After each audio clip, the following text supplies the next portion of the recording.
Selamat datang di channel Zona Horor, tempat di mana kegelapan dan ketakutan bertemu. Di sini, kami akan membawa Anda menyusuri lorong-lorong paling gelap, membuka misteri yang telah lama terkubur, dan mempertemukan Anda dengan makhluk yang hanya berani datang di malam hari. Siapkan diri Anda untuk merasakan ketegangan, karena apa yang Anda lihat mungkin bukan hanya sekadar bayangan. Mari kita mulai perjalanan Anda ke dalam kegelapan.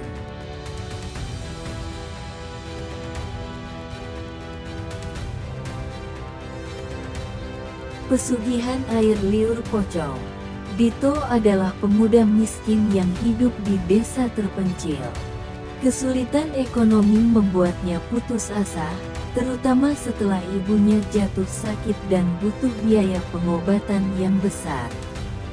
Suatu hari, ia mendengar cerita tentang pesugihan air liur pocong, ritual mistis yang bisa mendatangkan kekayaan dengan cepat. Tanpa pikir panjang, Dito memutuskan untuk mencobanya. Awalnya, hidupnya berubah drastis. Kekayaan datang dengan mudah, bisnisnya maju, dan ia tak lagi dipandang sebelah mata. Namun, setiap keberuntungan selalu punya harga. Sosok pocong yang air liurnya telah ia ambil mulai menghantuinya. Mimpi buruk, suara bisikan, dan kejadian aneh mulai meneror hidupnya. Dito pun menyadari bahwa pesugihan ini bukan sekadar ritual biasa, melainkan perjanjian yang tak bisa dibatalkan. Ketika nyawanya mulai menjadi taruhannya, Dito berusaha mencari jalan keluar. Tapi apakah ia masih punya kesempatan untuk selamat? Jerat kemiskinan. Dito hidup di desa kecil di Jawa Tengah. Ia hanya seorang buruh serabutan yang penghasilannya tak seberapa. Setiap hari, ia bekerja dari pagi hingga malam, tapi tetap saja uangnya selalu kurang. Suatu hari, ibunya jatuh sakit parah. Tanpa uang untuk berobat, Dito kebingungan.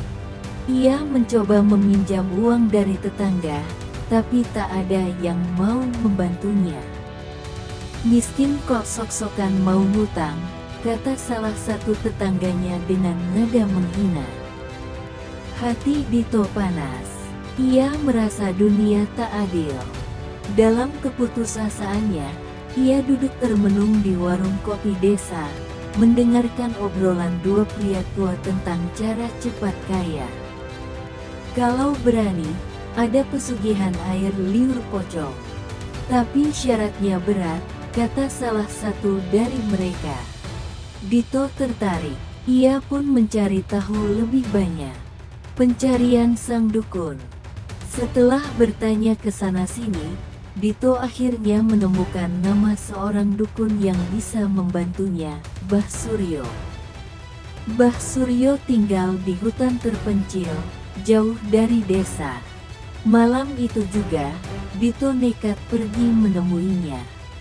Saat tiba di gubuk tua tempat dukun itu tinggal, Dito merasakan hawa aneh. Udara di sekitar terasa lebih dingin, dan suara jangkrik mendadak hilang. Mbah Suryo menyambutnya dengan tatapan tajam. "Aku tahu tujuanmu ke sini," kata Mbah Suryo sebelum Dito sempat bicara. Dito terkejut, tapi ia tetap mengutarakan keinginannya. Mbah Suryo menghela napas. "Pesugihan ini bukan mainan. Sekali kau ambil, tak ada jalan kembali," ucapnya serius. Tapi Dito tak peduli. Ia hanya ingin kaya dan bisa menyembuhkan ibunya. Akhirnya, Mbah Suryo memberitahu caranya. Ia harus pergi ke kuburan tua dan mengambil air liur dari pocong yang baru dikubur. Ritual malam di kuburan. Malam itu, Dito membawa sesajen ke kuburan yang ditunjukkan oleh Mbah Suryo. Kuburan itu terletak di tengah hutan, jarang dikunjungi orang. Dengan tangan gemetar, ia mulai membaca mantra yang diberikan Mbah Suryo.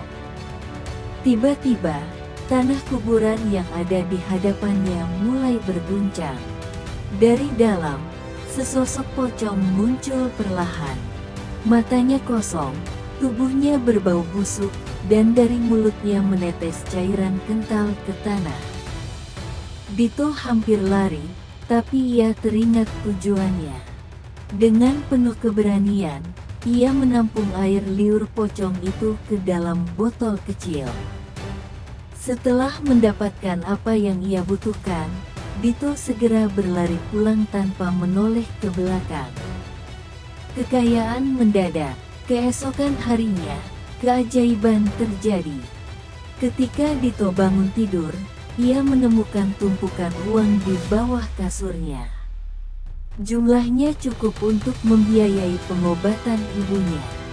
Tak hanya itu, bisnis kecil-kecilan yang ia coba jalankan tiba-tiba sukses besar. Orang-orang mulai menghormatinya, bahkan para tetangga yang dulu mencemoohnya kini mendekatinya dengan penuh rasa hormat. Dito sangat bahagia. Ia merasa hidupnya kini sempurna. Namun, kebahagiaan itu tak berlangsung lama. Pertanda buruk. Malam pertama setelah pesugihan, Dito mulai mengalami hal aneh. Ia mendengar suara bisikan di kamarnya. Seperti ada yang mengucapkan namanya berulang kali. Di sudut kamar, ia melihat bayangan putih sekilas, tapi saat menoleh, tak ada siapa-siapa. Lama-kelamaan, gangguan itu semakin parah. Dito mulai mengalami mimpi buruk setiap malam. Ia melihat pocong yang ia ambil air liurnya menatapnya dengan mata kosong. Suara lirih terdengar di telinganya. "Kau telah mengambil milikku." Teror yang semakin nyata. Gangguan gaib yang dialami Dito semakin menjadi-jadi. Setiap malam, ia merasakan seperti ada sesuatu yang duduk di dadanya, membuatnya sulit bernapas. Suatu kali, ia melihat bayangan pocong berdiri di depan rumahnya. Namun, ketika ia mengecek keluar, tak ada siapa-siapa. Orang-orang desa juga mulai memperhatikan perubahan Dito.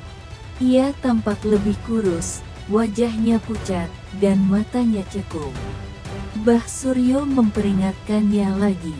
Kekayaan ini bukan untuk selamanya. Kau harus mengembalikan apa yang kau ambil, atau kau akan menjadi gantinya. Perjuangan melepas kutukan. Dito panik. Ia kembali ke kuburan untuk mencoba mengembalikan air liur pocong itu. Namun, saat ia tiba di sana, tanah kuburan itu telah berlubang. Seperti ada sesuatu yang keluar dari dalamnya. Suara tawa mengerikan bergema di telinganya. Kau tak bisa menghindar. Dito mulai merasakan tubuhnya semakin lemah. Ia tahu bahwa waktunya hampir habis akhir yang mengerikan. Pada malam ke-40 sejak ia melakukan pesugihan, warga desa menemukan rumah Dito dalam keadaan berantakan. Dito sendiri ditemukan di kamarnya, tubuhnya kaku, matanya terbuka lebar dengan ekspresi ketakutan, dan mulutnya penuh dengan cairan kental berbau busuk. Tak ada yang tahu bagaimana ia meninggal. Namun, sejak saat itu, warga desa sering mendengar suara bisikan dari rumah kosongnya. Beberapa orang bahkan mengaku melihat sosok pocong berdiri di depan rumah Dito, seolah menunggu korban berikutnya.